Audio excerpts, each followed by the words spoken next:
Jnana Timiran Om Jnana Timirandasya Gyananjana Shalakaya Chakshuru Militam Jena Tasmai Sri Gurave Namaha Tasmai Sri Gurave Namaha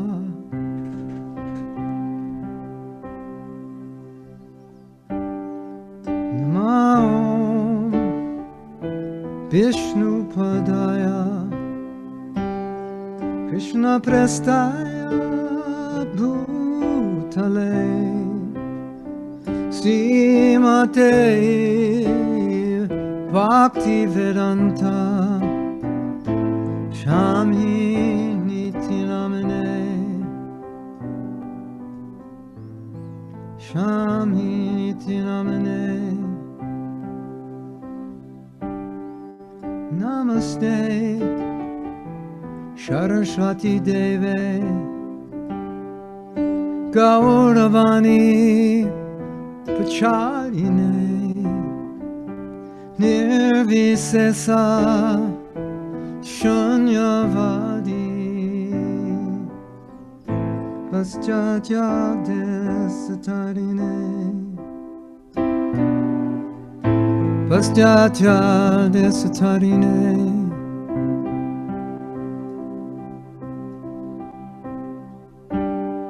Si Chaitanya Mano Bishtam Shtapitam Yena Bhutale Shayam Rupa Kadamayam Padam Swapadantikam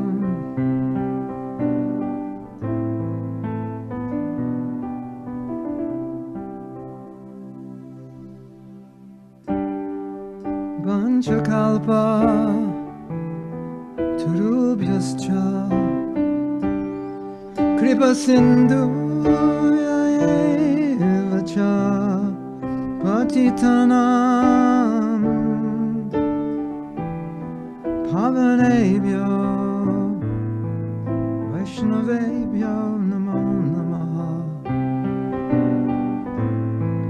Vaishnavebhyo Namo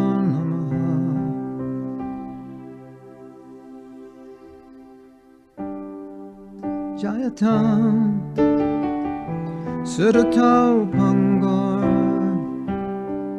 Mama Manda Mategati Matsarvasam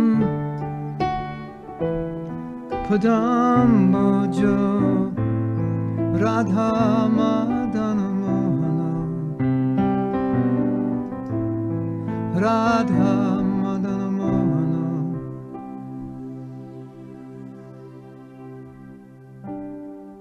Tapta Kanchana Gaurangi Radhe Vrindavaneshwari Vishabhanu Sute Devi Pranamami Hari Priye Pranamami Hari Priye Pranamami Hari Priye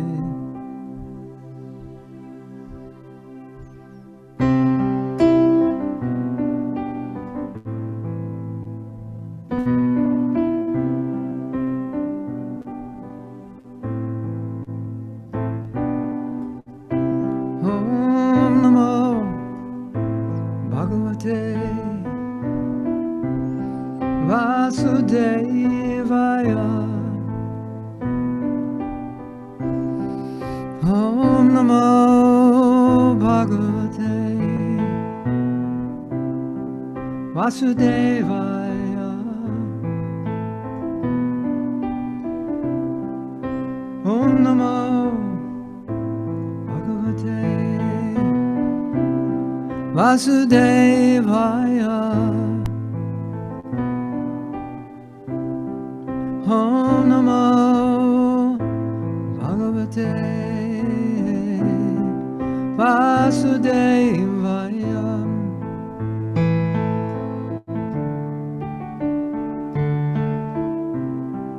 Om Namo Bhagavate Vasudevaya. Om Namo Bhagavate Vasudevaya.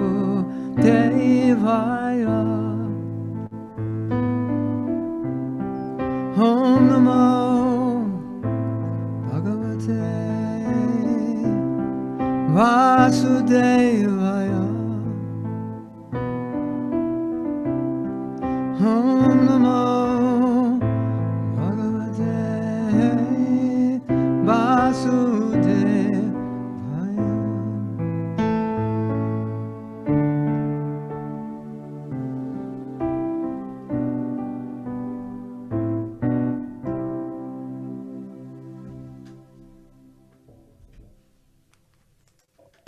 Thank you so much. Thank you. So welcome everyone to the Bliss Factor. And we have the amazing Mahatma Das, or also known as Martin Hausner, a spiritual teacher backed in the Bhakti tradition, Bhakti Yoga. So he teaches all over the world for the last 50 years.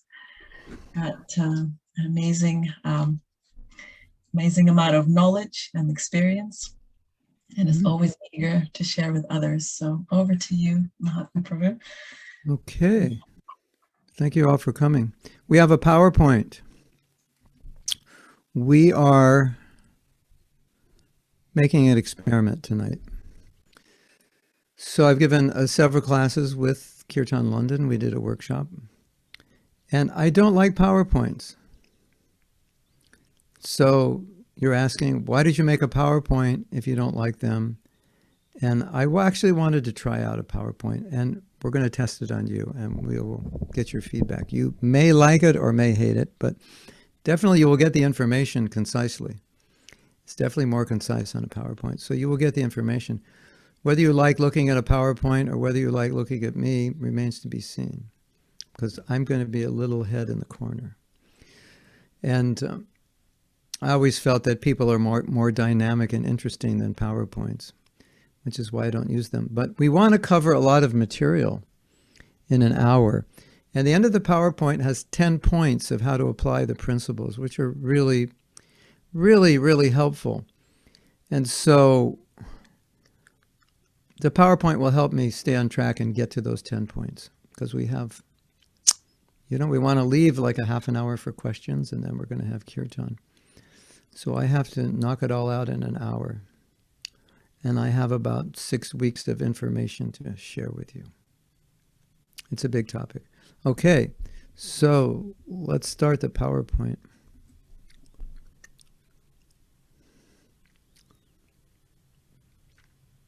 Ananda is going to bring up the PowerPoint. And Ananda is the star of the show today, because Ananda means bliss in Sanskrit. So it's the Ananda factor. Today's class is the Ananda factor. And it's definitely the Ananda factor because she's guiding the PowerPoint, or at least hopefully there won't be a problem. Can you see it now? No, I just see the ad. Yeah, so that's the PowerPoint. Okay. Okay, go to the first slide. Maybe. Okay. Okay, yeah. All right. So you may have seen the ad, and in the ad, we told this story. A man told Lord Buddha, I want happiness, and Lord Buddha said, first remove I, ego, then remove want or desire, and now you'll only be left with happiness. So go to the next slide because it gives the premise of this workshop. I believe the next slide does. I'm going from memory here. Yeah. So the subtitle of this class was how to turn on your happiness switch. Maybe some of you know that you have one. Maybe some of you have turned it on before. Maybe some of you have forgot how to turn it on. Maybe some of you can't find it anymore. Maybe some of you never realized you have it. But one of the premises of this course and in life in general is that happiness it's not difficult. The problem is we make ourselves unhappy. So that's going to be the premise of this, that happiness is natural, and we've got really good at making ourselves unhappy. You agree?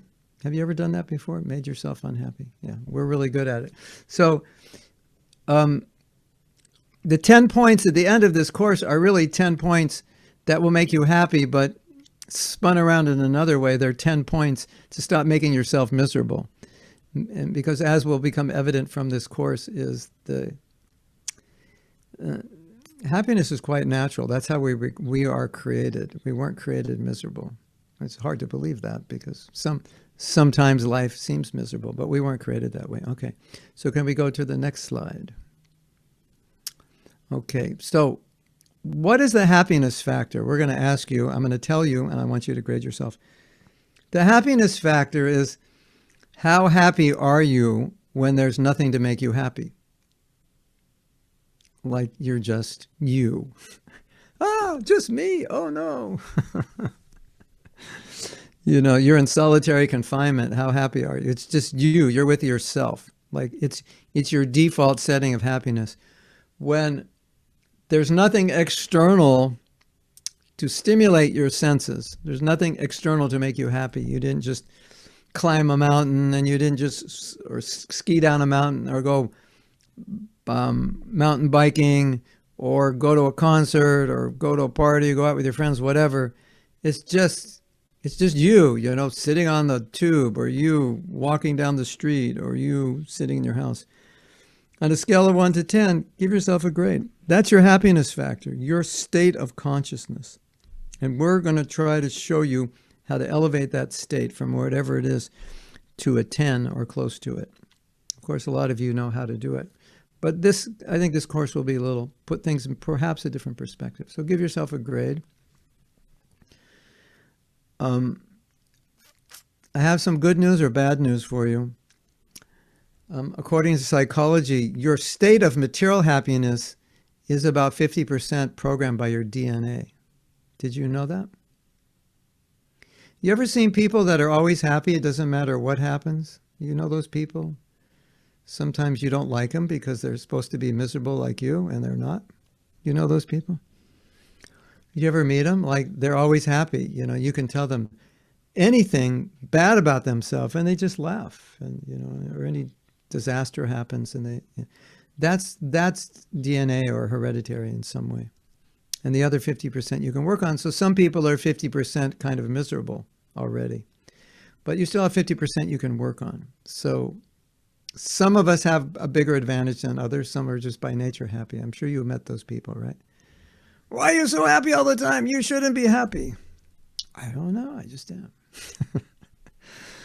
Okay, so now we'll have a number. Hopefully by the end or this coming week, you'll be able to increase that number to maybe 11. Off the charts. Okay, let's go to the next one.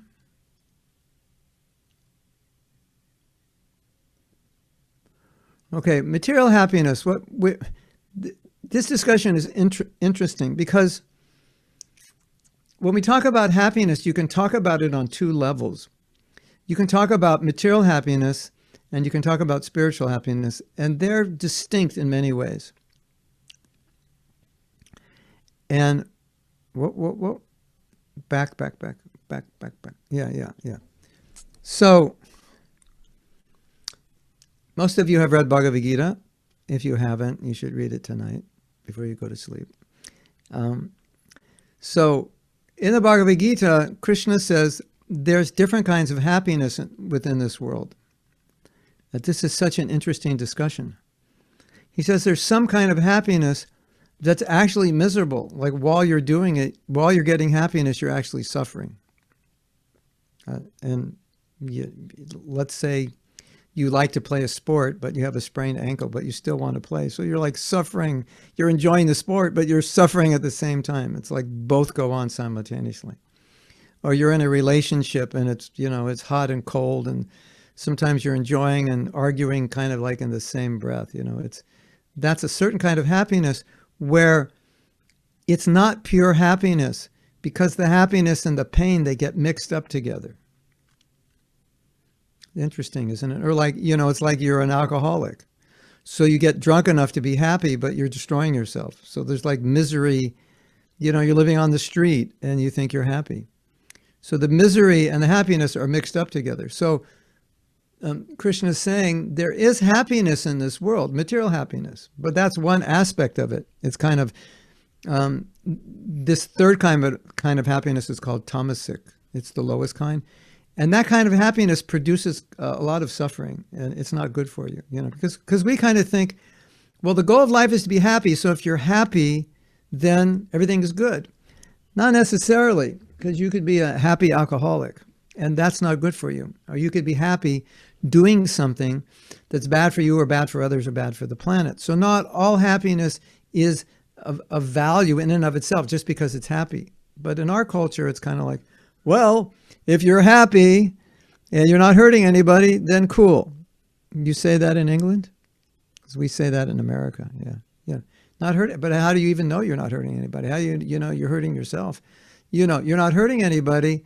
A lot of times we're hurting a lot of animals, we're hurting the earth, and so on. So the second kind of happiness is interesting. And we have a lot of experience of this second kind of happiness. It's, I think, easier to explain than the first. This is when you go out and you have a good time. It's just like pure fun. You're feeling really good. And later on, you suffer as a consequence. You get drunk. All right. You wake up the next morning. You're not feeling good. That would be kind of, an obvious example. Relationships are another example. Sometimes they're amazing and then they go sour and then we end up in a horrible situation. So it was good and then it went bad. So anything which is good for the time being and then it kind of wears away or wears out or turns bad, turns to nothing, kind of, oh, that was kind of like, why did we do that? That was kind of a waste. Well, I thought it was fun. Yeah, it was fun, but, it cost us 300 pounds and, it took us 3 days to get there. And, kind of like that thing, So it's kind of, it's shopping. Yeah, shopping's a good example. You buy all this stuff, but then you get the credit card bill and you start crying. It's like, oh my God, I don't have money to pay this. You ever have that experience? You look at your credit card bill and it's like, this is not fun. It was fun to buy it. It's not fun to pay for it. So in this kind of happiness, Krishna is saying, you get happiness in and of itself. It's contained. There's nothing bad in it. You ski down the mountain, you didn't break your leg. If you break your leg, that's happiness in the mode of ignorance. Well, all right. Well, at least you skied down most of the mountain before you broke your leg. You had a good time, then you broke your leg. It's kind of like that. And we have experience of this all the time, go to the party, have a good time, and then, come home. The next morning, you are in your bliss factor from 0 to 10. That's where you default to. You always come back to that state of consciousness, which is why working on your consciousness is so important, because that's how you become happy. That's a constant state. So basically, material happiness is the second kind of happiness, where we're trying to find something to stimulate ourselves because we're in a dull state. We don't have a high consciousness. We try to stimulate ourselves, isn't it? Hey, Ananda, what do you want to do tonight? You want to go to a concert? You want to go here? You want to go to this restaurant? We're trying to stimulate ourselves, isn't it? And we've gone, Anantacharya and I have gone out, and if we were buddies, if we were the same age and grew up in the same neighborhood, we would have gone out every Friday, Saturday night since we were like 13 till like we went off to college, right? Doing basically the same thing, isn't it?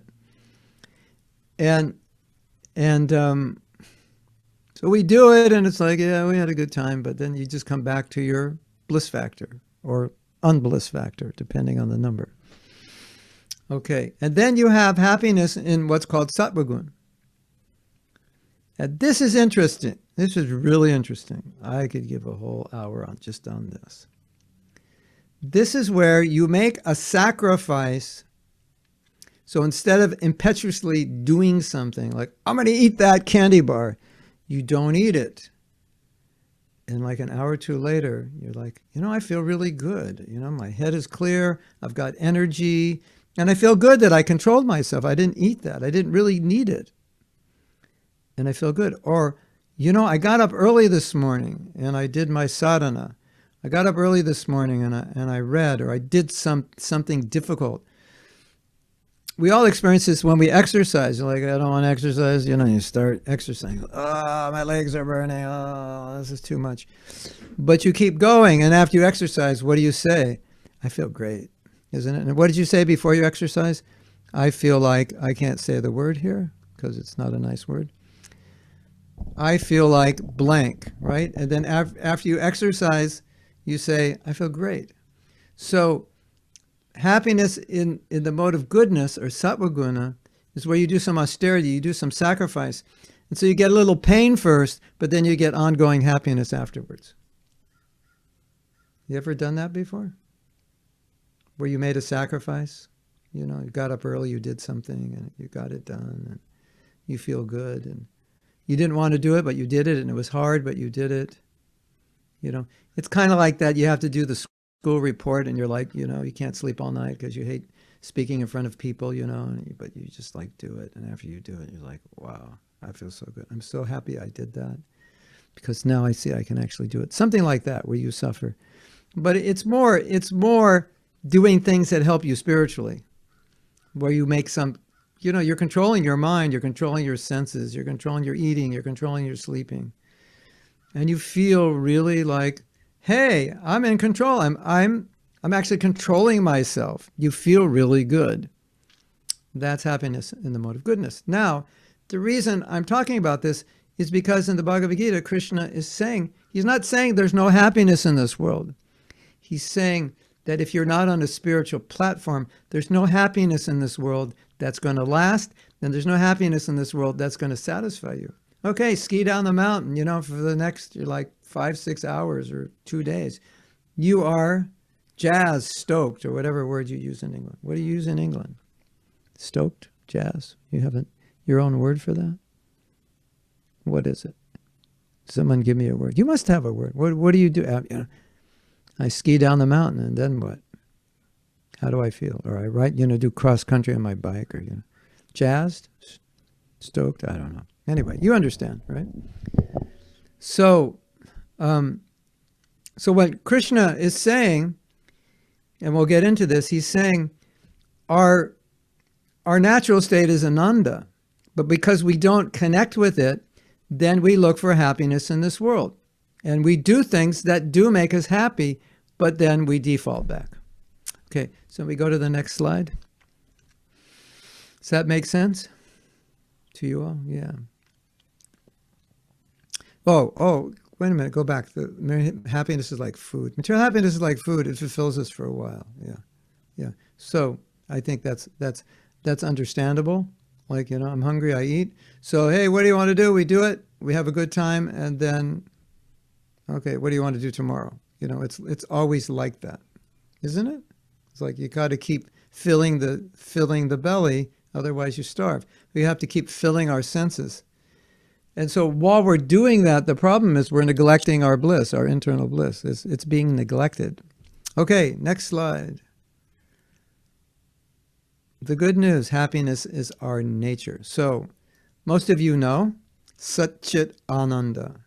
Sat is eternal, Chit is consciousness, cognizance, and Ananda, as we said, is bliss. That's the nature of the soul. We're not the body, we're the soul. That's the good news. Celebrate, everyone. Your nature is happiness. The first time I heard this, I was 19. I was a student.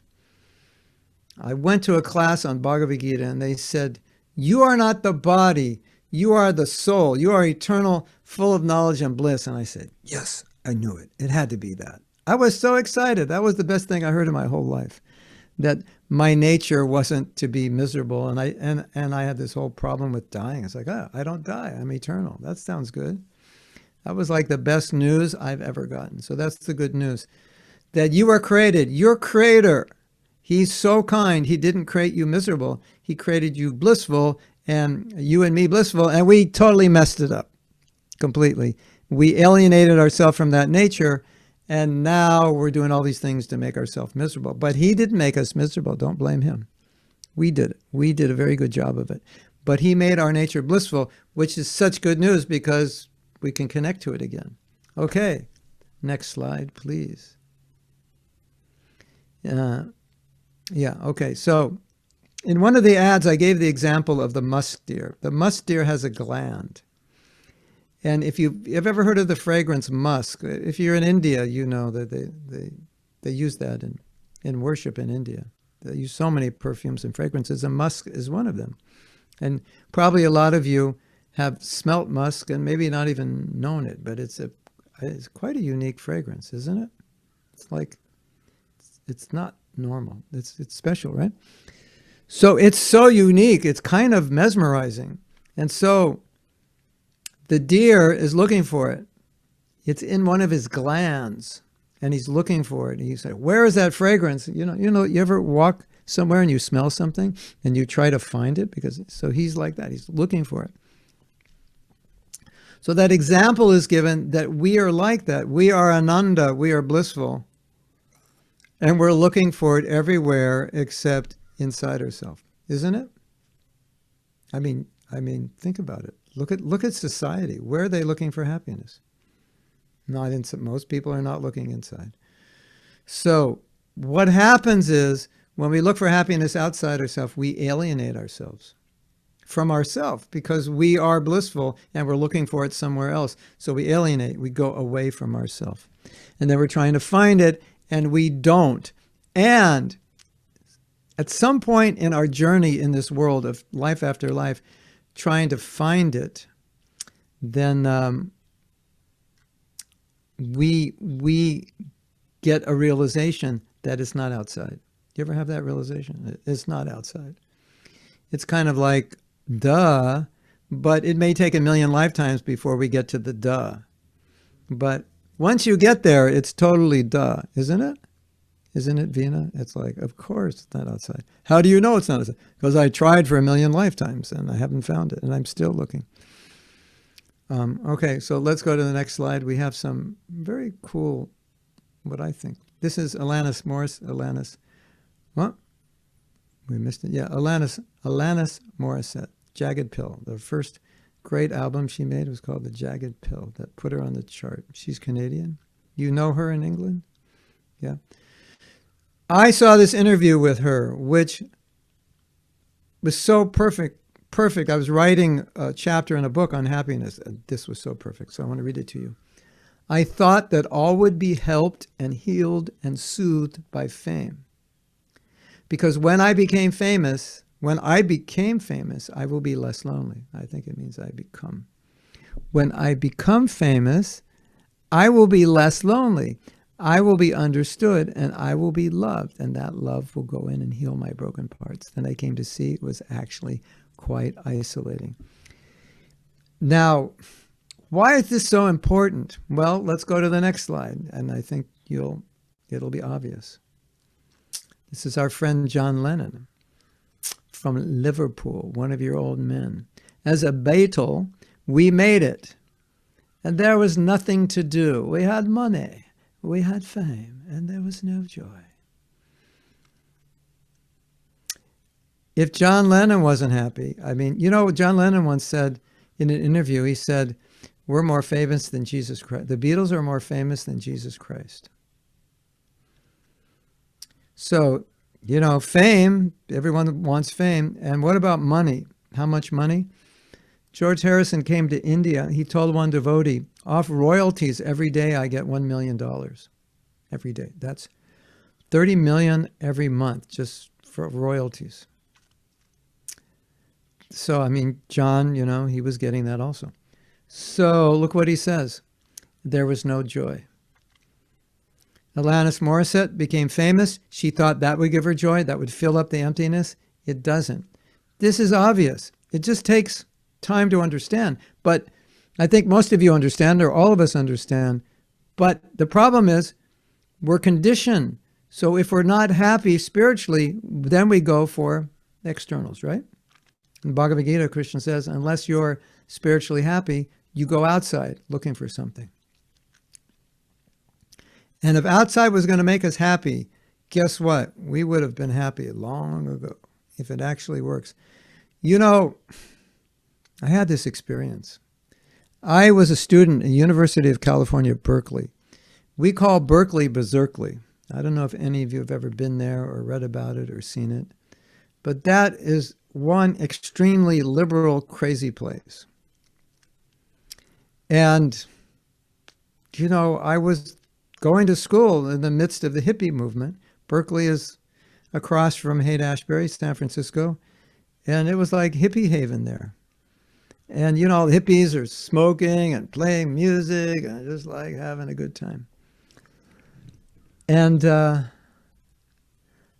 I had to learn that those smiles and that all of that was really not reflecting what was in their heart. By studying Bhagavad Gita, it took me time, but I already understood it myself, but I was bewildered seeing, well, they look like they're happy. And then I talked to one of my friends. I was so jealous of him because I thought, you know, he had so many things I didn't have. And I talked to him and he said, I'm completely depressed. Oh, really? He said, yeah. Have you ever talked to a friend and you said, you know, I'm so jealous of you, and they say, I'd actually like to be like you. I mean, this is what's going on. This is what's going on out there. And it's nice for us to know that. It's not like your neighbor has it better because he has a new car and you don't. That's an illusion. And it's really, really important. I find it's really, really important to understand that, because if we don't understand that, we spend our whole life thinking, well, if I just achieved what he achieved, I would be happy. It's not true. You will be happy when you're happy. You won't be happy when you get something. You will be happy when you learn how to be happy. And once you acknowledge that, you can just calm down. The envy goes away. The jealousy goes away. All this illusion, if I had this, I'd be happy, goes away, because you realize that's not where happiness is. I have to work on myself, my consciousness, and then I'll be happy. And once you are convinced of that, and once you start doing that, you see all these other people, and he has this and that. It's like, would you like that? It's like, doesn't matter. I don't need, it's not going to make me any happier than I am now. Okay, the next slide, please.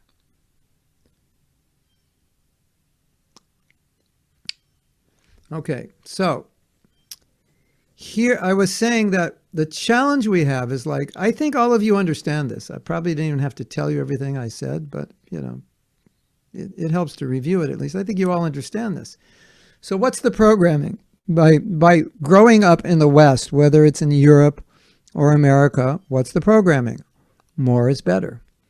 Bigger is better. Which leads to the thinking, I never have enough. This is programmed in all of us. It may be subtle and it may be obvious. Some of us like a lot of stuff. We like to fill our houses with stuff, and then, whoops, you missed the slide. We went back.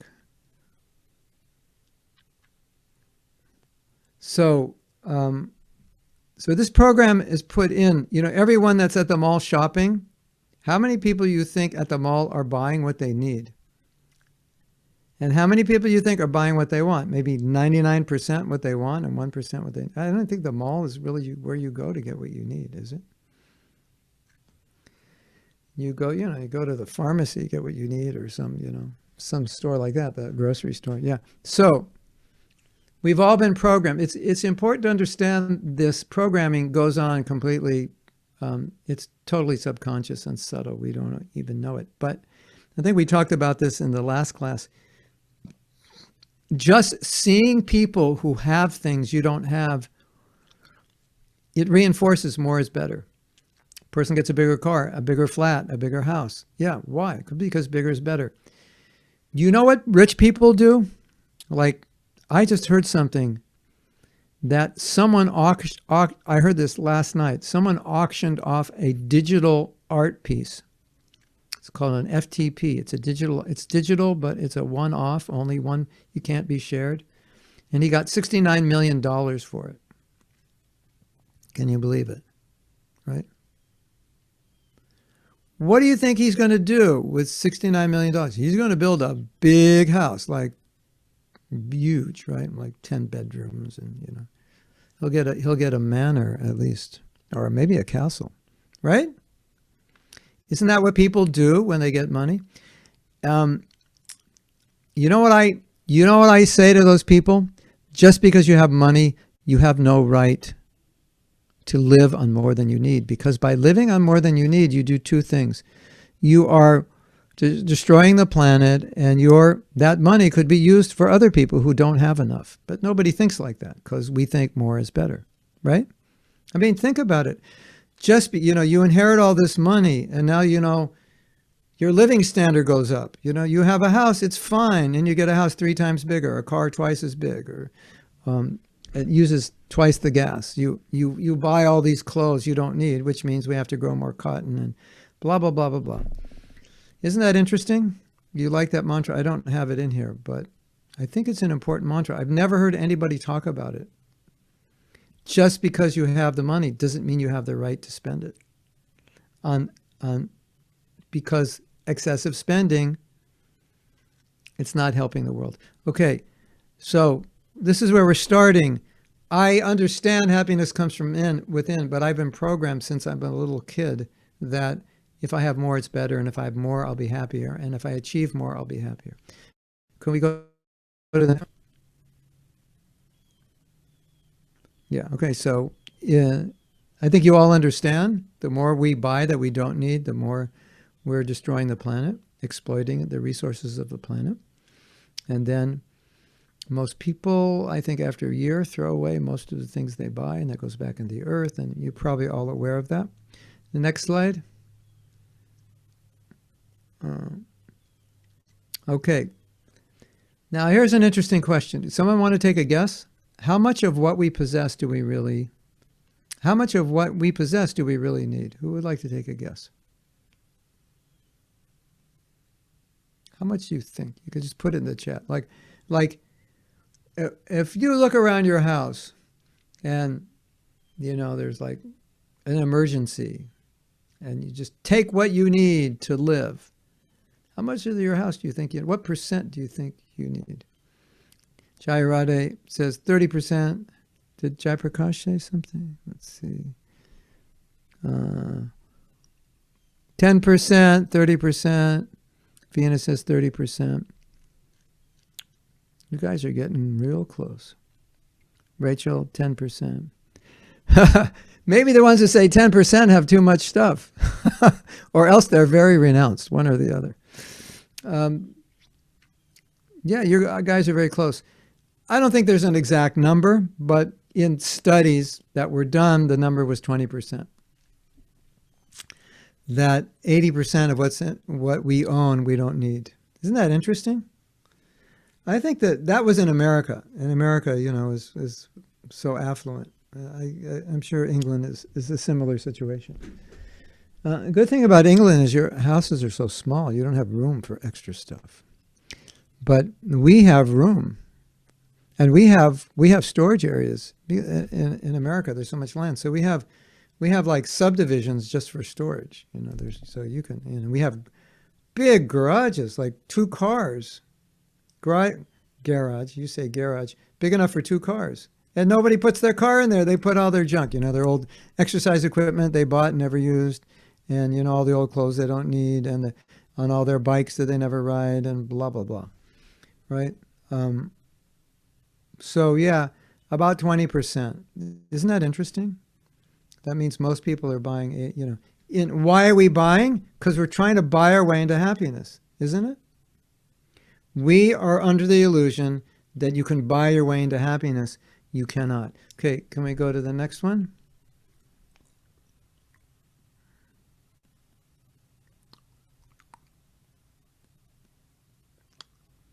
So, some of you know this story. This is a story about an incarnation, an avatar, who took the role of a Brahmin. A Brahmin is in ancient culture, Vedic society. The Brahmin is the priest, the renunciate, the what we call sadhu or saint. And he went begging from a king. So in that culture, the kings would give charity to the Brahmins, because the Brahmins did not work. They were teachers, and they subsisted only on charity, donations. That was the culture. So the king said, I can give you whatever you want. And so he said, well, all I need is 3 paces of land, like, enough room to lay down, basically. And, when I wake up, I can just sit there. That's all I need. And the king said, I'm the king. I could give you so much more.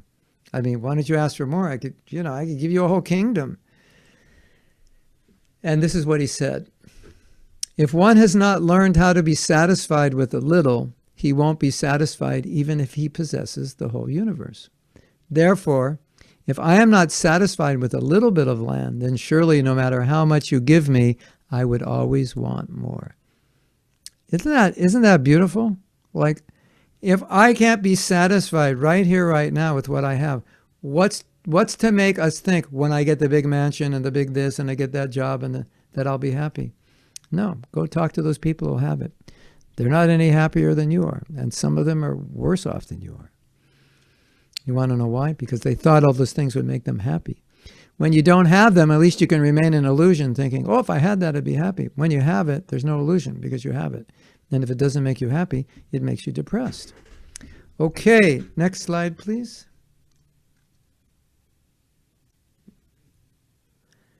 So, you remember we were saying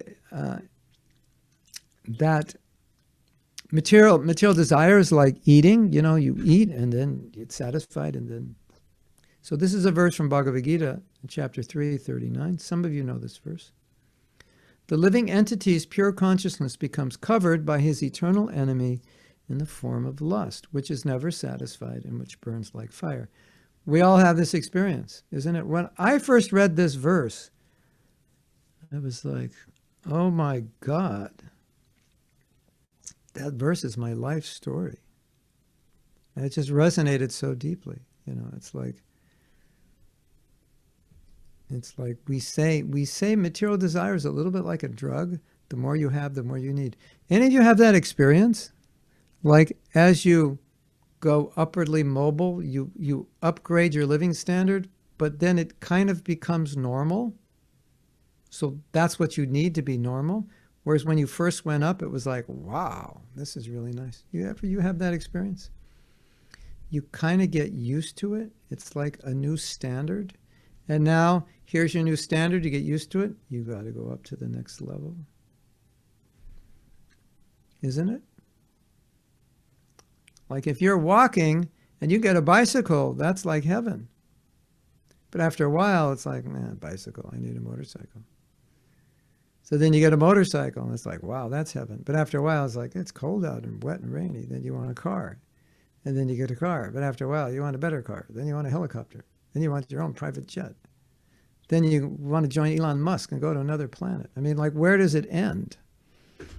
So you have that experience, all of you? That was like, my life story kind of was like, it's like drugs. I have a friend. He's got 18 guitars, 2 basses, and 3 amplifiers. And you're sitting there thinking, wow, isn't like 1 or 2 guitars enough? Not if you're a guitaraholic, it's not. And he's always selling old guitars, getting new ones. That's the nature of it. They have a, what do they call that? Yeah. I have a recording studio. And so there's some people always buying more and more gear, musical gear and recording gear, and they call them gearaholics. They're like always, they they got stuff they don't even need. It's just accumulation. It's the programming. It's just how we're programmed. We think that's what's going to make us happy. And it does when you first get it. It's like, open it up, it's all shiny, you get to use it. But after a while, it's like, it's just matter. Okay, I want to tell you something. I think we talked about this in the last class, but this is so profound. This is so profound. What are we ultimately looking for? Or you might say we're looking for God. We're looking for love. Of course, we're looking for divine connection. Of Christina, I'll address that point. It's a good point. So ultimately, we're all looking for love, right? There's, like they say, there's a hole in our heart. It's empty. We're looking for love. We want to give love. We want to be love, right? So if I say I love my phone, I think we talked about this last time. I love my phone. Can this phone give me love? Can this phone fulfill my need for love? No. Can anything material fulfill your need for love? So we're trying to fulfill our need for love with material things. That's why it doesn't work, because that's what we're looking for. So the most beautiful thing in the world cannot fulfill your need for love. That is going to come from you as you become purified and give that love. Okay, can we go to the next slide? I'm trying to push along so we give you enough time to ask questions. Okay, we're going to do an exercise now. And I would like you to write down one or more answers to this question. If I just had or achieved or were, like if I were just like him, or if I were just a little taller or a little thinner, if I had just achieved this job or this degree or whatever, or won a Grammy for my song, if I had more of this, more of that, then I would be happy. I would like you to write down something, and don't try to be too philosophical right now. Just like be honest and vulnerable, and like in your heart, like, you know, just in your, you could say in your weak state of mind, what are you thinking right now? Even though you know it won't make you happy, just write it down. Or write it down if you think it'll make you happy. Just write one or more things down. And then we'll discuss it. I'll just give you a minute or two to write it down. If I just had a hit song, then I'd be happy. If I just had an add-on the back of my house, then I'd be happy. If I just had a different boss, then I'd be happy. If I just had a different spouse, then I'd be happy. If I just had a different body, then I'd be happy. If I just wasn't born in this country, then I'd be happy. If I could just get out of this country, then I'd be happy. If I just had a TED Talk, then I'd be happy.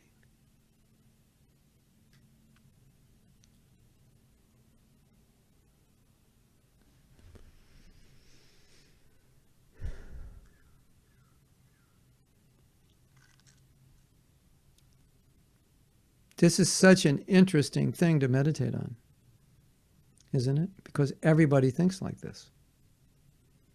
Don't they? Doesn't everybody think like this? We're always looking, looking. If I just had 1 million views, then I'd be happy. Okay, let's go to the next slide, because the next slide is really interesting. Okay, so my question to you is, what you wrote down, is it absolutely true? If I just had this, I would be happy. If I just had a TED Talk with 1 million people, if my book sold 1 million, if I got the job, if I owned my own company, if I could just marry this girl or this guy, or etc., would that be happy? Is that absolutely true? Of course it's not absolutely true. And I can prove it to you with the next slide. Let's go to the next slide. Think about all in the past, if I just had, that you actually have today. So let's go back 5 years and you're thinking, if I just had, right? And how much of that do you have? You probably have a lot of if I just had, right? Isn't it? Isn't that funny? And so we go back 5 years. If I just had this job, well, you have the job now. If I just had this house, well, you have a house now. If I just had, this partner, well, you have the partner now. And now you have a whole new list of if I just had, which definitely proves if I just had, I would be happy. Doesn't usually work. Now, I want to answer Christina's question, because if I don't have enough food, yes, if I just had enough food, I'd be happy. If I don't have enough clothes, yes, I would be happy with clothes. If I don't have a job, yes, I'd be happy. If I don't have a roof over my head, that's totally true, right? And I have bills I can't pay. I'm in total anxiety. If I just had a little more money to pay my bills, I would be happy. It's true. It's just relieving. It would relieve all that anxiety. So that's for sure.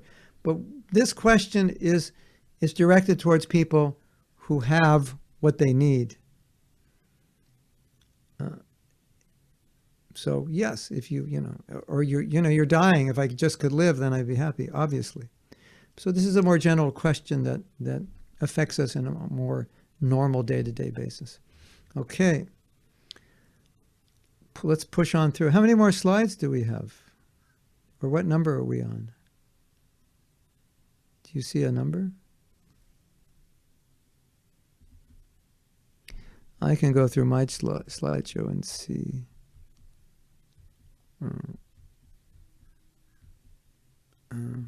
Oh, okay. We're going to push. We're like, let me see. We are, we're halfway through. Okay, we really have to push. I'm going to push more. Okay, this is a beautiful idea because most people equate happy, like if you become more comfortable, like I want to be more comfortable, or I want more pleasure because then I'll be more happy. But it's not true. Comfort is comfort, pleasure is pleasure, and happiness is happiness. They're different. They're not the same. And it's important. It's an important distinction to make. So, just, okay, I got a comfortable chair, but I have a miserable mind. Because wherever I go, if I'm an envious or a hateful person, my mind goes with me. It goes right with me into that comfortable chair or that comfortable car, or that BMW. It's a comfortable car, but my mind is disturbed. Same thing with pleasure. Yeah, I'm getting pleasure. I'm having a good time. But I have this mind.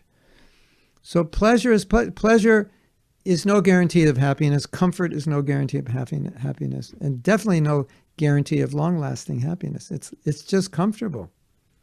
First time I went to India, I was like, okay, Indian people, I don't think they're less happy than Americans. They're just less comfortable. That's for sure. They're, 500 people on a bus meant for 100 people.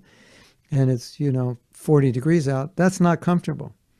But if you actually meet them in terms of their level of happiness, it wasn't really less. It was probably more than the average American. Okay, next. I could tell you about my experiences on the Bombay trains at 6 o'clock. Should I tell you? If you're ever in Bombay, take a 6 o'clock train.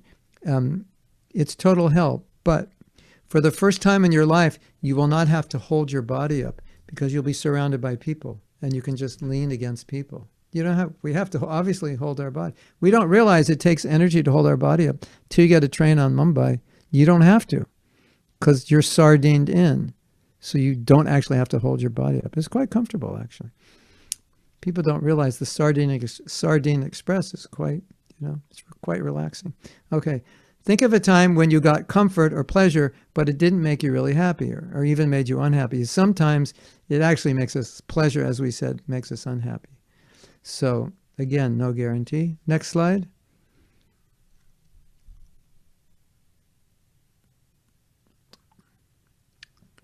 Okay, so this is a really important point. We feel good when we act virtually. So I'm asking you to give examples, but in the interest of time, you do something good to help somebody. How do you feel? You feel good. How do you feel stealing candy from a baby? Not so good. How do we feel when we apologize for something we've done wrong? It's difficult, but we feel good when we do it. Isn't it? How do we feel when we serve? We feel good. How do we feel when we tell the truth, even though it would be in our interest to lie? We feel good. We did the right thing. How do we feel when we cheat somebody? Guilty. We don't feel good. So to try to buy your way into happiness and not act virtually, according to me, is entirely going against the laws of nature. It's a crime to nature to try to buy your way into happiness without acting virtually. And that's basically where our society is today, isn't it? It's like, I don't have to act virtuously. I don't have to be spiritual. I'll just buy my way into happiness. I'll bully my way into getting what I want. It doesn't work. It does not work. You agree? This is a very, very profound point. You will act your way into happiness, not achieve or buy it. Okay, next slide. Okay, an example. We gave the example. You feel envy, you feel hatred, you feel resentment. We suffer no matter how much we possess, isn't it? I think it's obvious, right? You know, you're the richest man in the world and you're the angriest man in the world. You're not happy. Okay, next slide. Here's another interesting point. We are karmically destined to receive a certain amount of material happiness. So, you know, sometimes people get married and the marriage is okay, but, you know, they work on it, they try to make it better, but it never really gets beyond okay. It's just not karmically destined. Or he works really hard, get promoted in the company, but he doesn't. It's just not karmically destined. Or he works really hard to become a famous this or that. And he moves up a little bit, gets some, he's renowned in a small way, but not in a big way. It's just not karmically destined. So we're all karmically destined for a certain amount of enjoyment, a certain amount of happiness. And so this is a significant point. You know, we're trying to buy our way into happiness, and people buy their way into big mansions, etc. But they may not be karmically destined to be happy. But the beauty is, if you're not karmically destined to be happy, spiritually, you can be unlimitedly happy. So you're not bound by your karma. But it's good to know, because a lot of times we see people, they do everything right and it doesn't work. It's just not their karma, isn't it? And some people, just things all fall into place. They weren't even trying, isn't it? I think it's obvious. You see it all the time. Okay, that's significant to remember. Next slide. Okay, here's the paradox. The obstacle to finding happiness is the very effort to be happy. That's this kind of target of this workshop, this point here.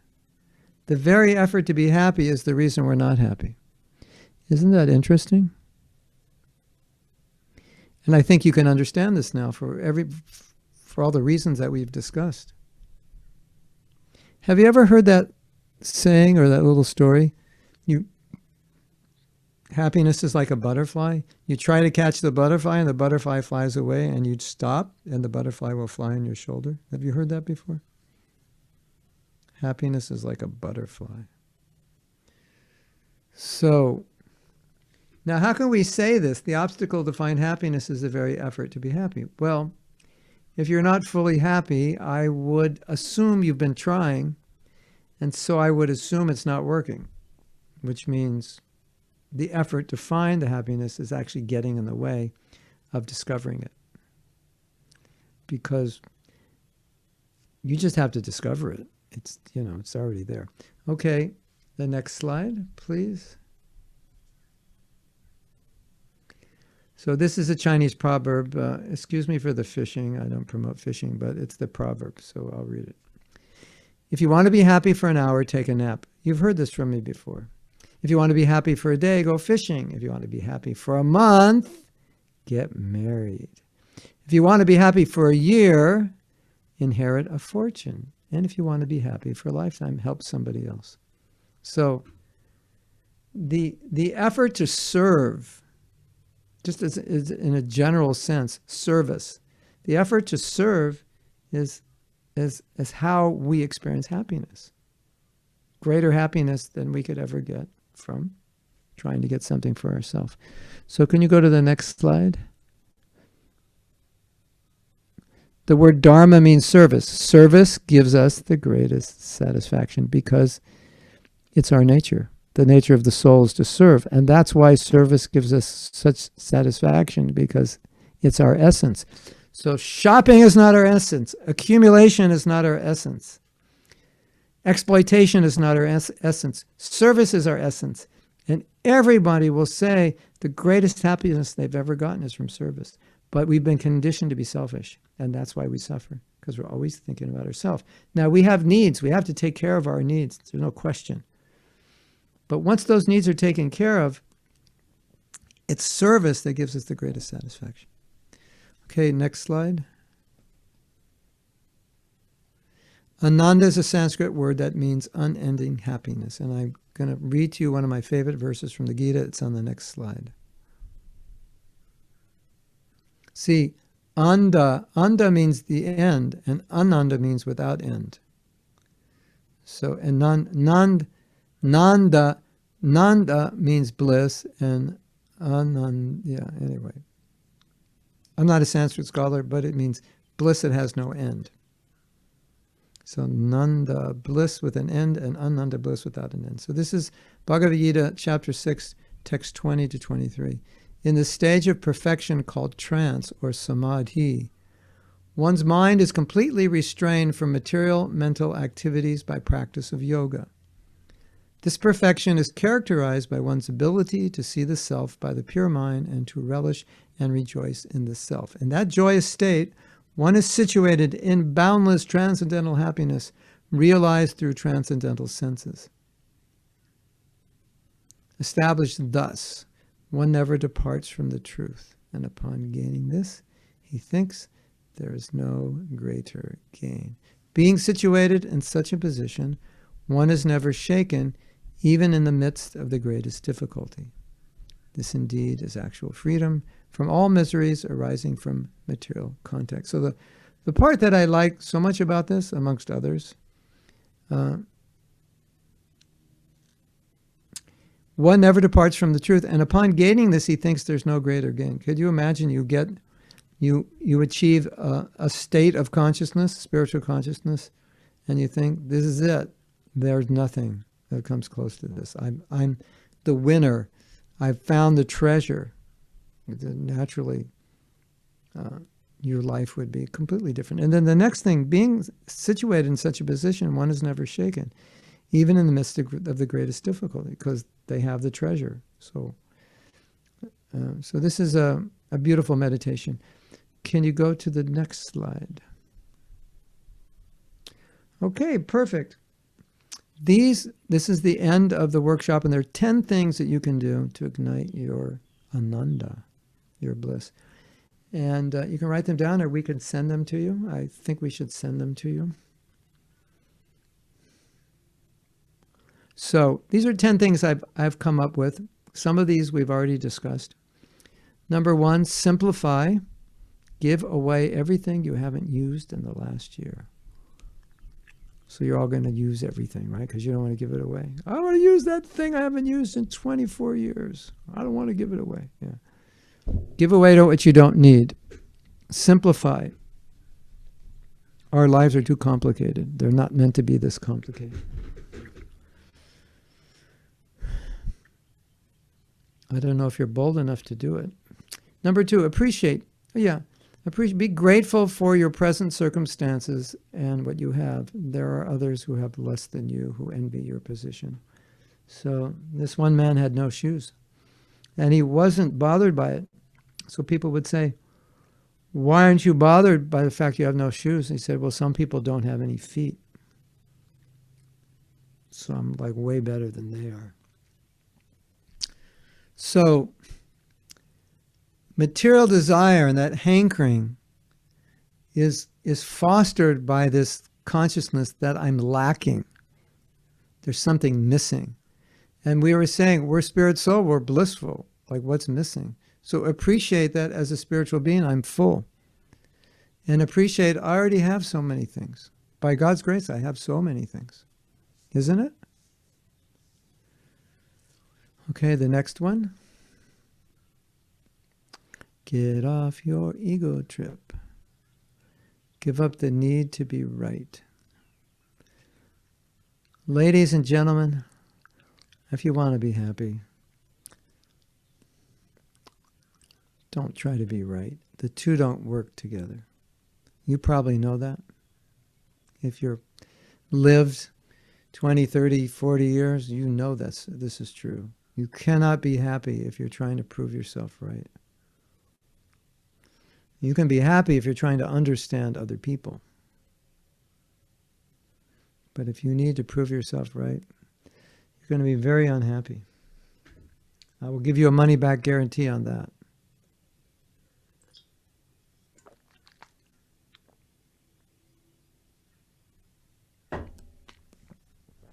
Okay? Next one. Let go. Apologize, forgive, and let go of blame, criticism, prejudice, and you can think of lots of other things to let go of. We were talking about the mode of ignorance. These are things in the mode of ignorance. And the symptom of the mode of ignorance is misery. So when you cultivate characteristics or qualities in the mode of ignorance, like resentment or anger or I need to be right, or blame or criticism or prejudice and so forth, you experience misery because that's the nature of ignorance. That's the nature of these qualities. So, you know how we were saying we make ourselves miserable? Look at these qualities. I think it's easy to understand. If I could let those go, I would stop making myself unhappy.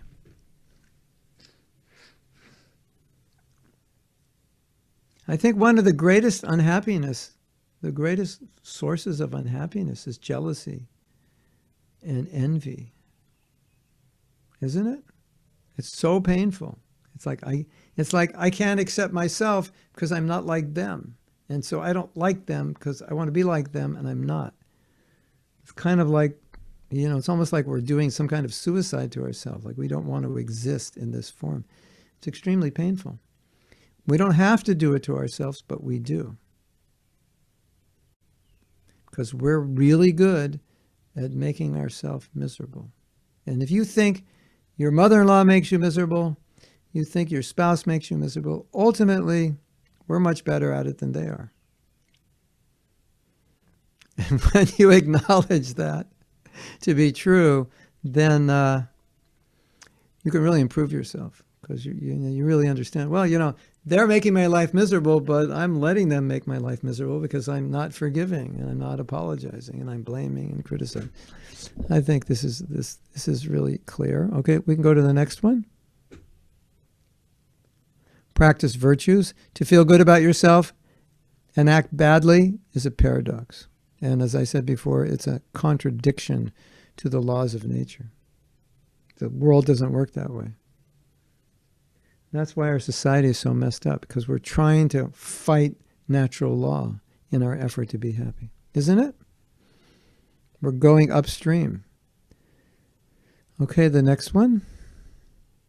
Do your dharma. Fulfill your calling, not for fame or wealth, but because you were given these gifts to serve. So, those who are practicing bhakti, we understand that whatever gifts we have are meant for service, devotional service.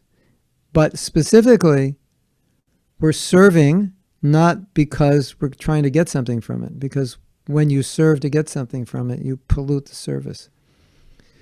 So, when you connect with who you are and you do it in the mood of service, you are one happy camper. Right? Ananda, you happy when you sing? I'm sure you are happy when you sing. You are, I know you are, right? Because that's your nature. Anantacharya, are you happy when you decorate? You're an artist? Or are you happy when you make videos? Yeah. So we all have this nature, and one of the we have to be able to express ourselves according to our nature, but do it in service. And that combination of expressing our nature in service is like there's nothing that can compare to that. And we were given these gifts to use in service, right? That's what they're for. And if you use those gifts just to, pay attention, to increase your own fame and wealth, it's not good. And fame and wealth will come to people who want to serve, precisely because they don't want fame and wealth. Then they get it, because they can use it. They deserve it. Okay, the next one. Serve and give. What you give to others, you automatically get yourself. Make others happy and you will become happy. I think we got that from the Chinese proverb. It's a spiritual principle that what you give, you get. You give love, you get it. You give knowledge, you get it. You serve others, they will serve you. You give of yourself, and people will take care of you. That's the way the world works. Sometimes if someone has no friends and no one takes care of them, I wonder, is it because they have not taken care of anybody? There's a story, this one devotee, when she was dying, or no, after she died, she gave her life to service. She was a nurse. She gave her life to service. She just neglected herself.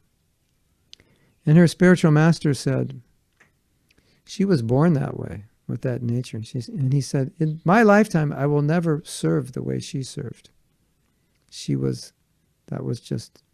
That's what her life was all about. She was so happy. Isn't it the happiest people are the ones who serve the most? Have you noticed that? Okay, so anything left? Is that it? Any more? Gain self-knowledge. To know thyself is the beginning of wisdom. Yeah. So why are you alive? You're alive to realize who you are as a soul, to realize your divine connection. That's why you're alive. Everything else is like secondary. Everything else should support that. All knowledge should facilitate supporting this. All right, you learn some trade so you can make a living. But this is why you're living. This is the point of living. And why is this the point of living? Because you can do it and an animal can't. There's a verse in, some of you know this book, Mahabharata, or maybe you all know. In the Mahabharata it said, animals eat, humans eat, animals sleep, humans sleep, animals mate, humans mate, animals defend, humans defend. The only difference is the humans can become self-realized and the animal can't. So if the human does not become self-realized, what does that make the human? This verse says it's kind of on par with the animal. Obviously, we can do things better than the animal, but the verse is saying, but you're just doing the same thing. You just do it in a more technological way. So that's not your real qualification. It doesn't distinguish you because you can, control the animal with your power or your technology. Okay, is that it? Make a divine connection. Have a daily spiritual practice. This is the last one, right? I only went 3 minutes overtime, Ananda. That was pretty good. That was, 6 weeks of information in 1 hour and 5 minutes or something. So we are opening it up now for questions. The last time we had lots of questions, so we wanted to make sure there were time for questions.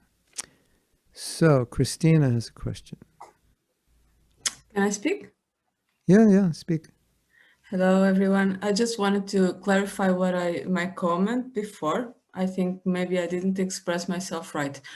I wasn't actually asking. I was saying, according to my experience, it's like when you have several options, usually you can get confused. But when you are in some context, when you have enough, like this was my experience. I always had enough, but not so much more that I could dream for higher.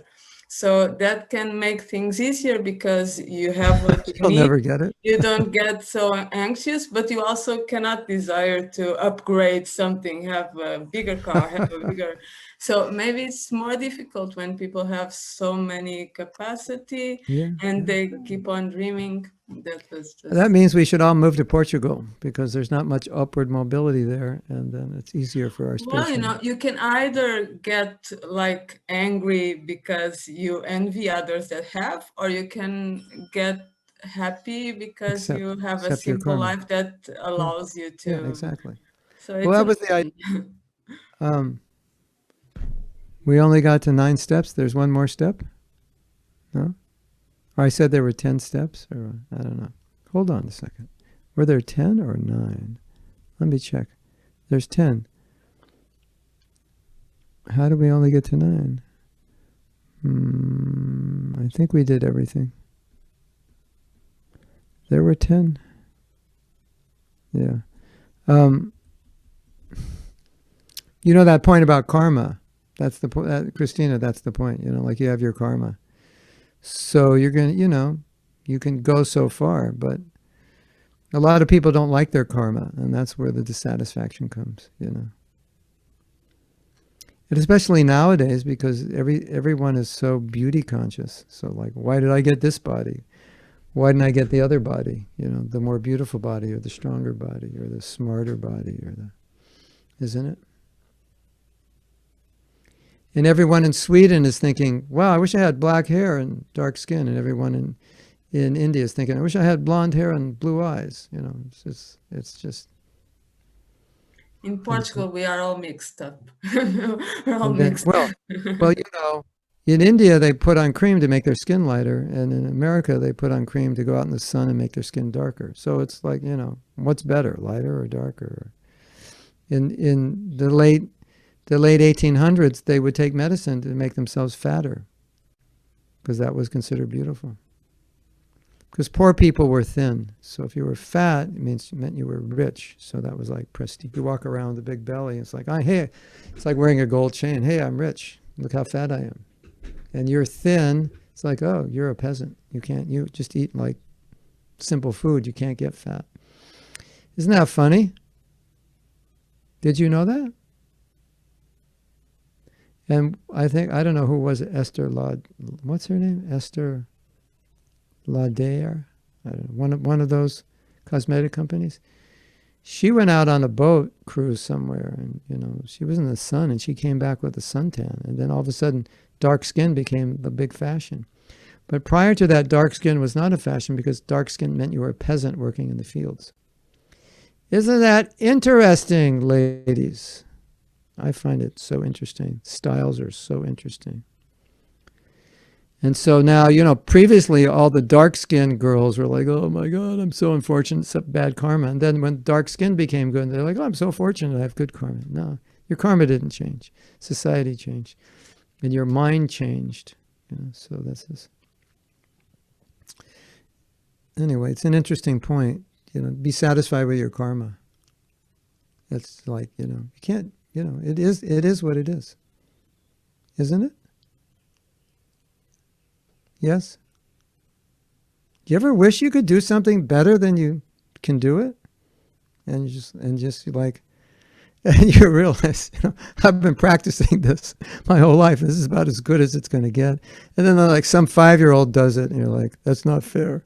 He does it better than I do it. That's not fair. That's not supposed to. No, it's just your karma. Isn't it? You ever see those little kids on YouTube, you know, like 10 years old, they're ready to like become president of the United States. You know, they're smarter than, you know, all the politicians. And it's like, okay, whatever. Might take me 1,000 years to catch up with that kid. Thank you, Christina. That's a good point. So we have more questions? Should I go through the chat, or you want to raise your hand?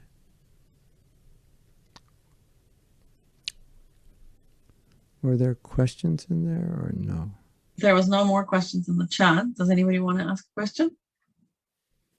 You can unmute yourself and speak. Yeah.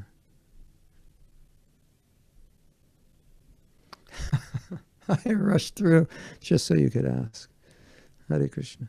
I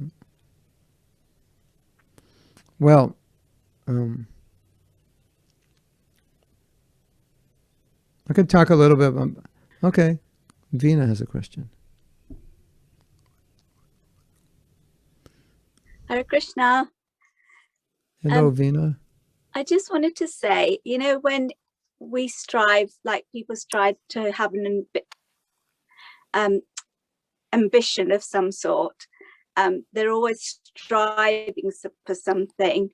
And then if somebody doesn't have an ambition, like my daughter always says to me, well, what do you want to do next? Why don't you do something more interesting? And I always say to her, I'm happy where I am. Yeah. I'm now 56 and I've done the things I've wanted to do, but I'm happy. And she says, well, you know, you have no aim in life. You have, and she doesn't seem to understand that I'm at a point in my life where I'm just content with what's happening day to day. You know, I don't want to write a new CV for myself, or yeah, right.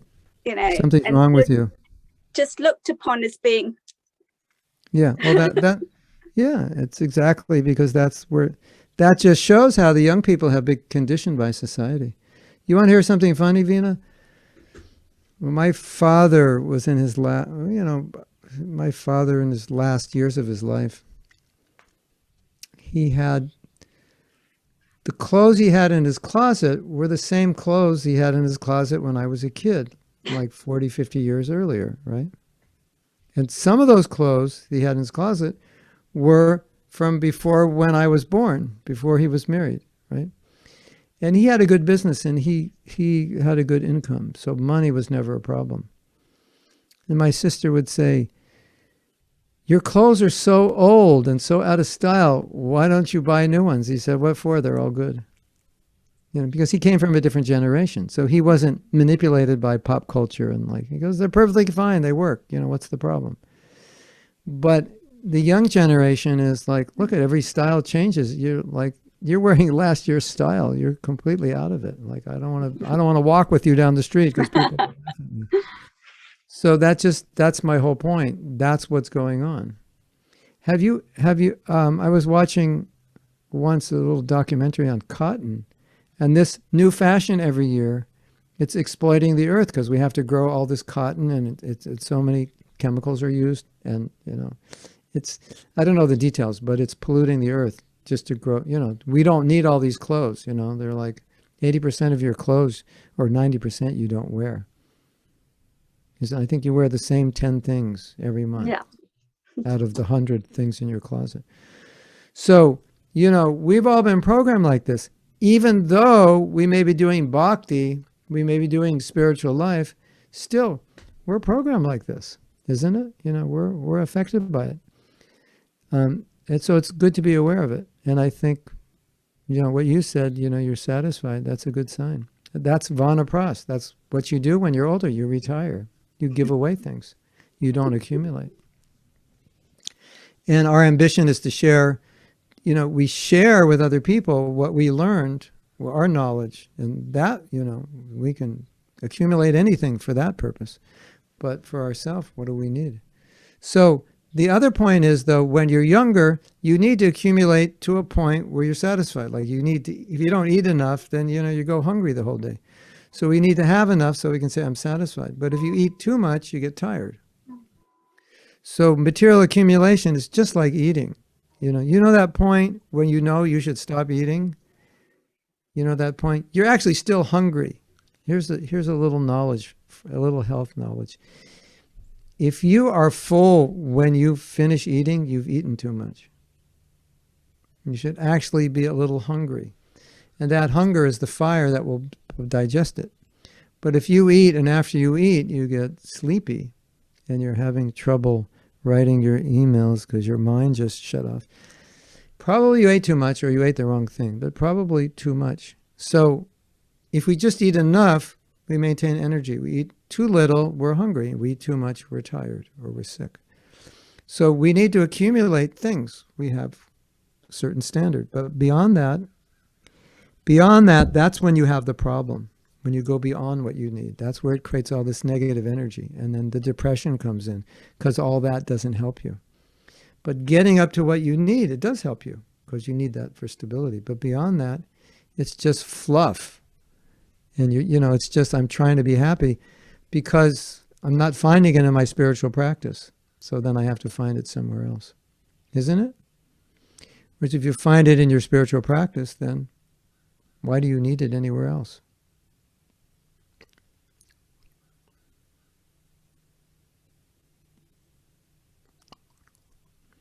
Sometimes I say that most of us have no idea of the depth of the happiness, ecstasy, and bliss of spiritual life. Or just maybe a little glimpse of it.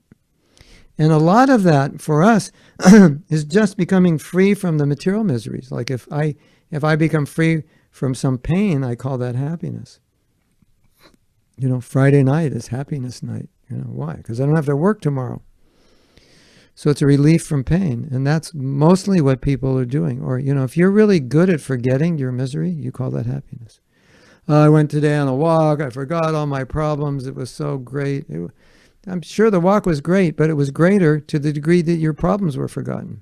the bigger your problems, the greater the walk, because relatively speaking, there was greater relief. Isn't it? Does that make sense? So, positive happiness, like if we can just theoretically put our head around the concept that there is this unlimited state of bliss that we have access to, and we can practice, do our sadhana and practice and cultivate it. And by doing those things I said, doing our sadhana, and not doing things which cause ourselves misery, we can put ourselves in a position where we can open up to that. And it's millions of times greater than the greatest happiness you can get in this world. There's no comparison.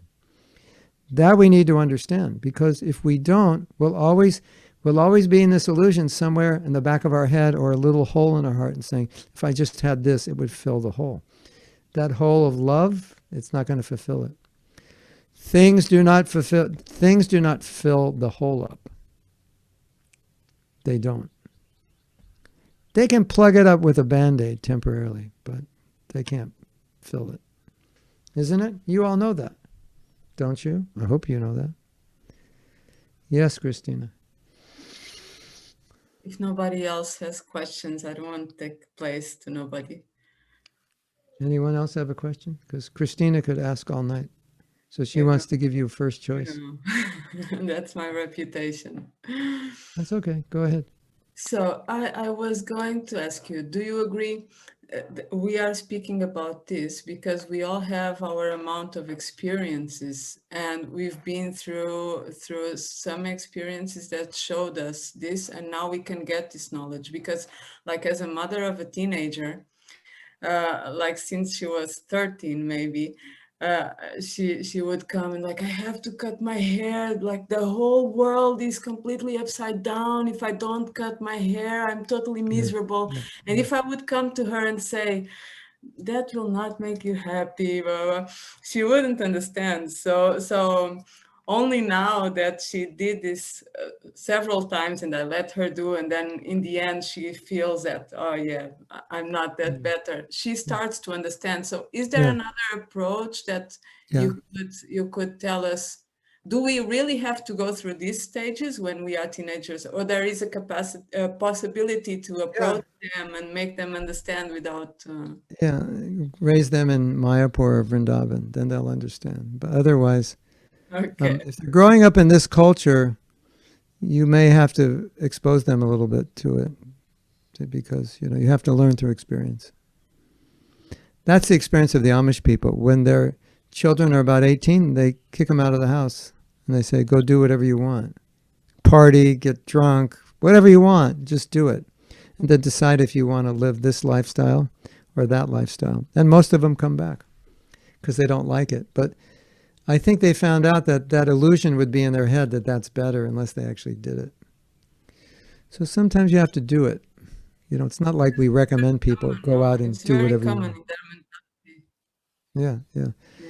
The problem is being raised in this culture, in this society, trying to help your children become more spiritual. That's quite a job, because the whole force of the world is flowing against it. So that's really difficult. That's why communities, spiritual communities, safe havens are so important.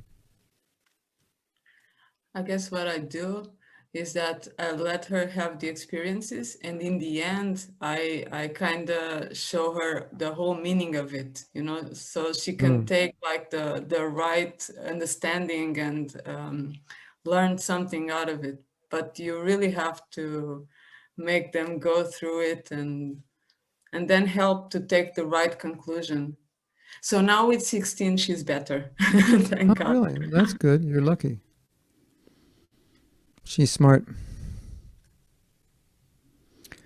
That's interesting, though, because sometimes people who go through it very heavily come out really good on the other side. Spiritually, they're like, yeah, I've done it all. Like us, we all did it, and we gave it up.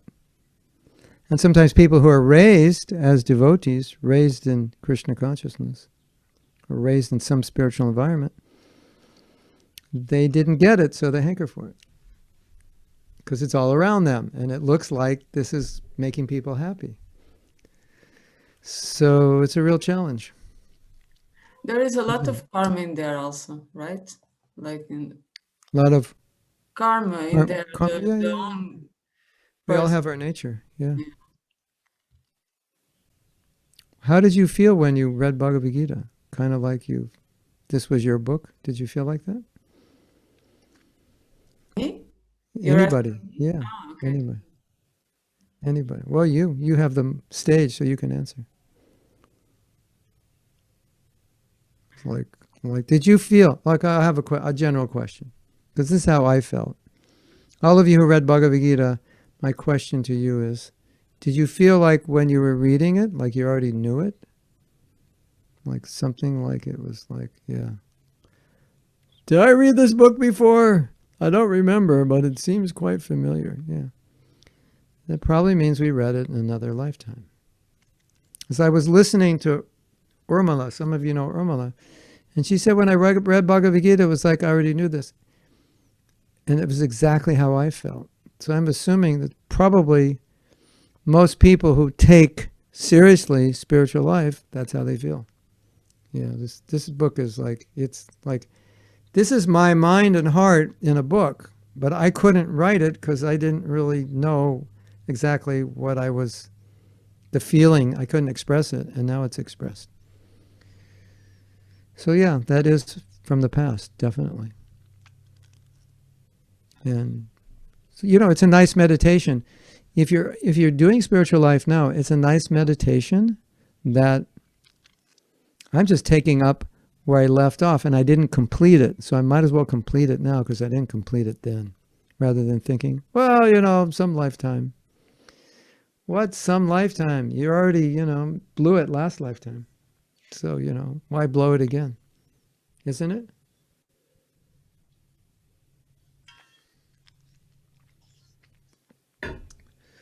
Well, if there's no more questions, we can.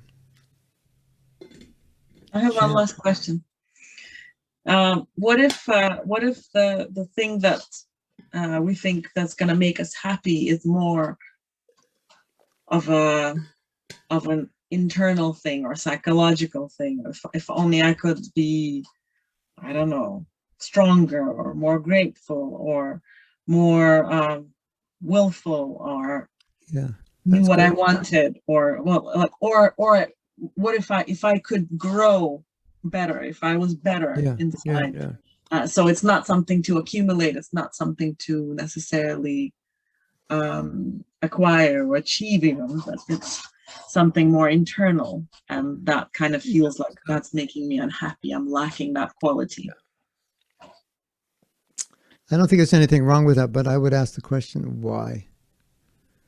Why do you need that quality? What are you going to do with it? Blow up the universe once you get it? Or, you know, serve, you know? Especially for us who are practicing spiritual life, we need a certain level of mental and social stability and physical health and so on. So to desire those things is quite natural because we want to use our lives in service. And so even sometimes it's like, I wish I were fulfilled in this way, because if I were, I wouldn't hanker for all these other things that are getting in the way of my spiritual life. So it can, if that's the reasoning, then it's perfectly fine. If it's just, I want to feel this so I can, you know, impress people, then you're just like getting yourself from one frying pan to another frying pan. You know, that's the disease, you know, that we're always thinking, I want this. But to feel some kind of peacefulness and happiness and so forth, because I will function better in my service. Yeah, of course. I mean, obviously it's natural. If you have some psychological problem, you want to heal it so you can just be normal. But when you're doing bhakti, then you have to be very aware of your motives. Like, why do you want anything? You know? Hey, Ananda, you want to perform for 10,000 people? Like, yeah, I've got this gig. You want to come 10,000 people? She'd be like here tomorrow. And then I say, why do you want to do it? And then she has to think, am I doing it because I want to serve, or am I doing it because 10,000 people will go, Ananda, you're the best, you know? So that kind of honesty we always have to have, right? Of course, as conditioned souls, the desires will be mixed. Of course, we want people to appreciate us, but we have to, work through that.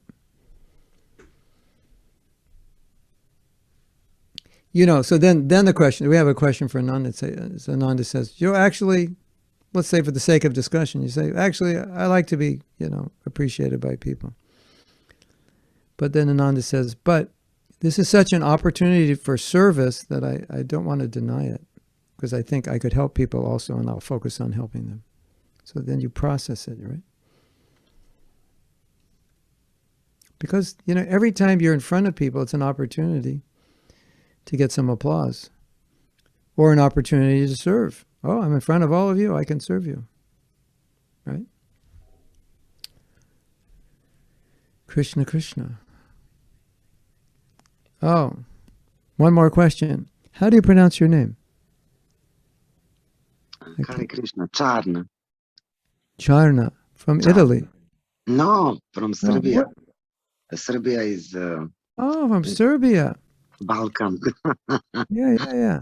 Yes. Okay, Charna. No, I see you and chant with us on Japa, yeah. Yes, I'm trying to come. Hare Krishna to all.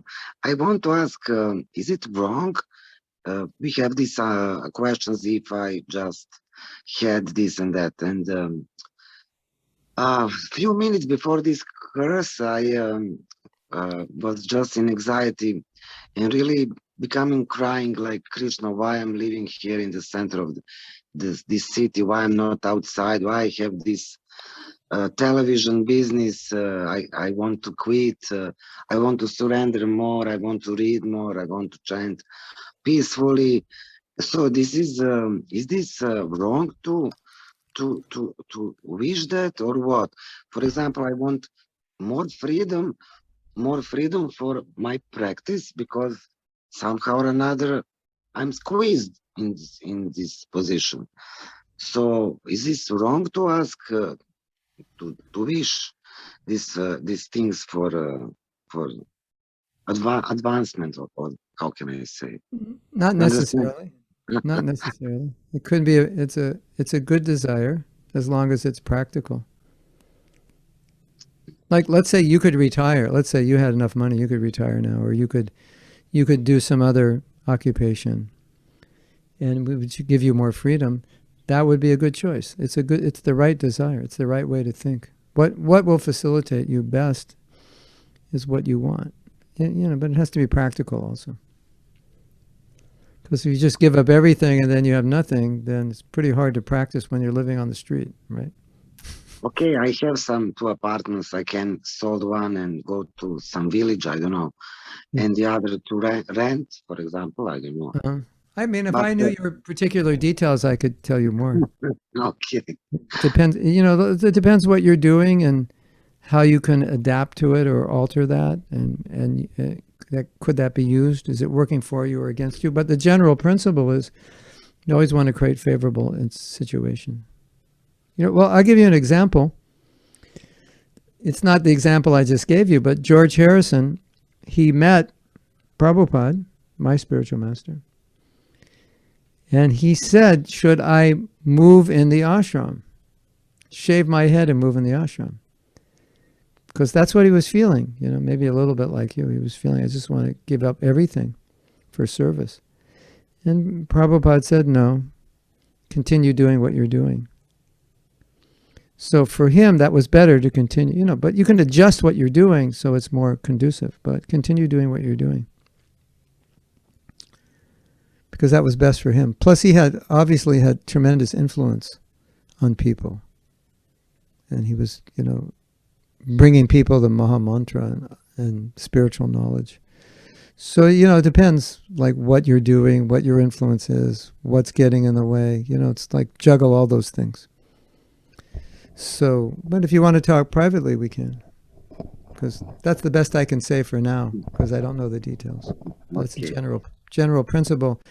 The general answer, to make it short, was your thinking is not wrong.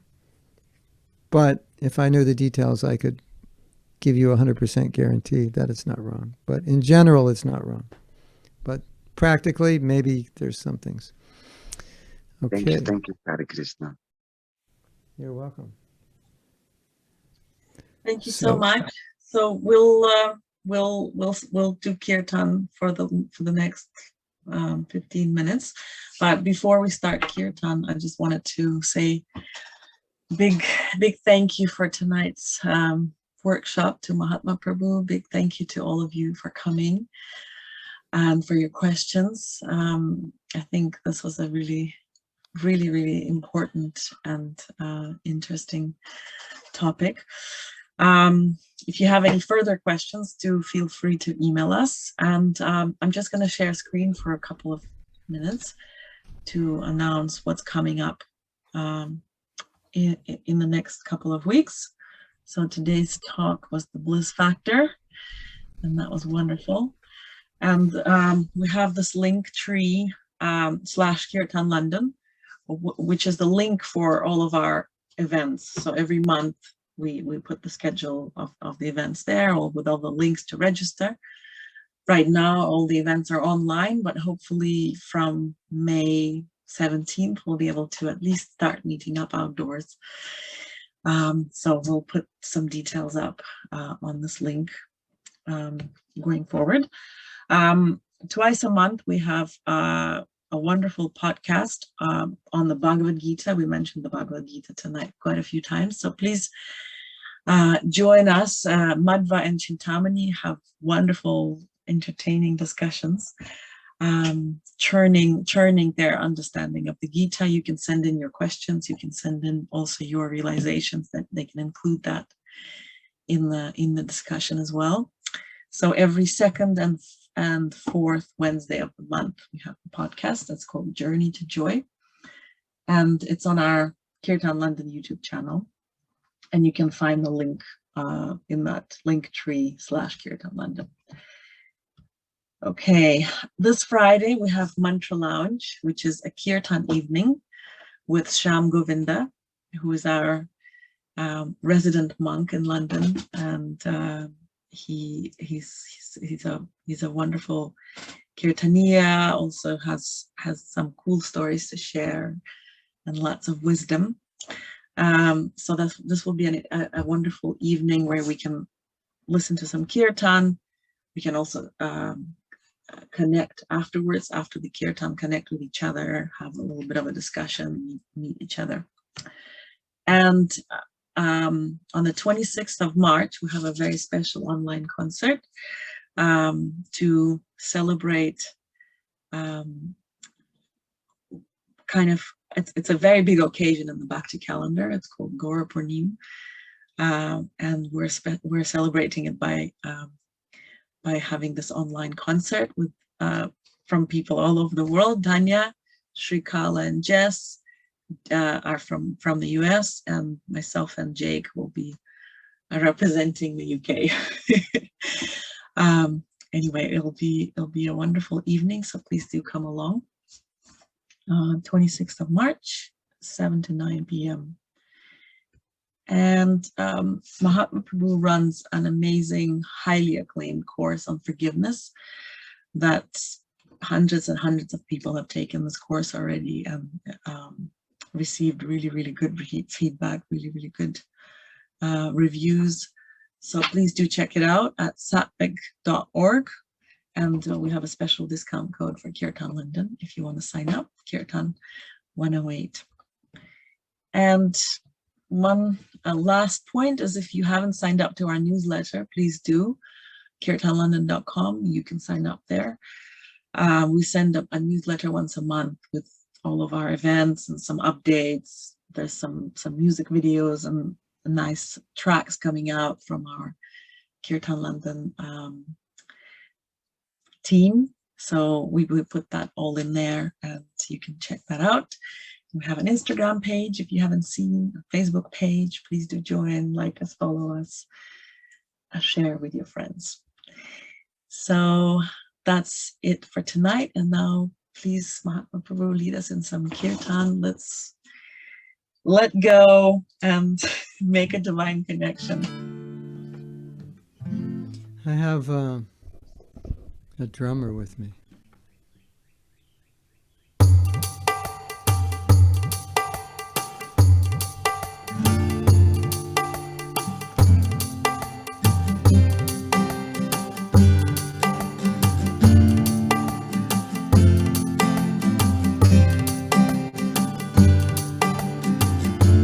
Hare Krishna, Hare Krishna, Krishna Krishna, Hare Hare, Hare Rama, Hare Rama, Rama Rama, Hare Hare, Hare Krishna, Hare Krishna, Krishna Krishna, Hare Hare, Hare Rama, Hare Rama, Rama Rama, Hare Hare, Hare Krishna, Hare Krishna, Krishna Krishna, Hare Hare, Hare Rama, Hare Rama, Rama Rama, Hare Hare, Hare Krishna, Hare Krishna, Krishna Krishna, Hare Hare, Hare Rama, Hare Rama, Rama Rama, Hare Hare, Hare Krishna, Hare Krishna, Krishna Krishna, Hare Hare, Hare Rama, Hare Rama, Rama Rama, Hare Hare, Hare Krishna, Hare Krishna, Krishna Krishna, Hare Hare, Hare Rama, Hare Rama, Rama Rama, Hare Hare, Hare Krishna, Hare Krishna, Krishna Krishna, Hare Hare, Hare Rama, Hare Rama, Rama Rama, Hare Hare, Krishna, Hare Krishna, Krishna Krishna, Hare Hare, Hare Rama, Hare Rama, Rama Rama, Hare Hare, Hare Krishna, Krishna Krishna, Hare Hare, Hare Rama, Rama Rama, Hare Hare,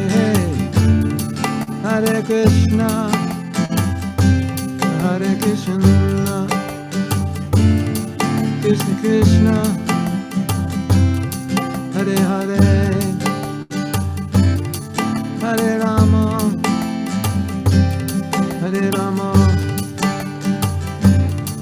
Rama Rama, Hare Hare, Hare Krishna, Krishna, Krishna Krishna, Hare Hare, Hare Rama, Hare Rama, Rama Rama, Hare Hare, Hare Krishna, Hare Krishna, Krishna Krishna, Hare Hare, Hare Rama, Hare Rama, Rama Rama, Hare Hare, Hare Krishna, Hare Krishna, Krishna Krishna, Hare Hare, Hare Rama, Hare Rama, Rama Rama, Hare Hare, Hare Krishna, Hare Krishna, Krishna Krishna, Hare Hare, Hare Rama, Hare Rama, Rama Rama, Hare Hare, Hare Krishna, Hare Krishna, Krishna Krishna, Hare Hare, Hare Rama, Hare Rama, Rama Rama, Hare Hare, Hare Krishna, Hare Krishna, Krishna Krishna, Hare Hare, Hare Rama, Hare Rama, Rama Rama, Hare Hare, Hare Krishna, Hare Krishna, Krishna Krishna, Hare Hare, Hare Rama, Hare Rama,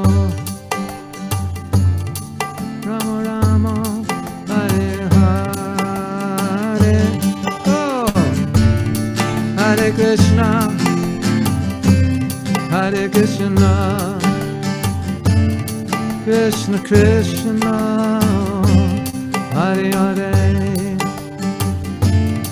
Hare Rama, Hare Rama, Rama Rama, Hare Hare, Hare Krishna, Hare Krishna, Krishna Krishna, Hare Hare, Hare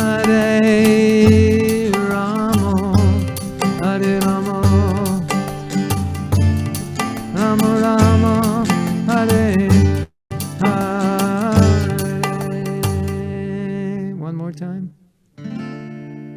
Hare Krishna, Hare Krishna, Krishna Krishna, Hare Hare, Hare Rama, Hare Rama, Rama Rama, Hare Hare.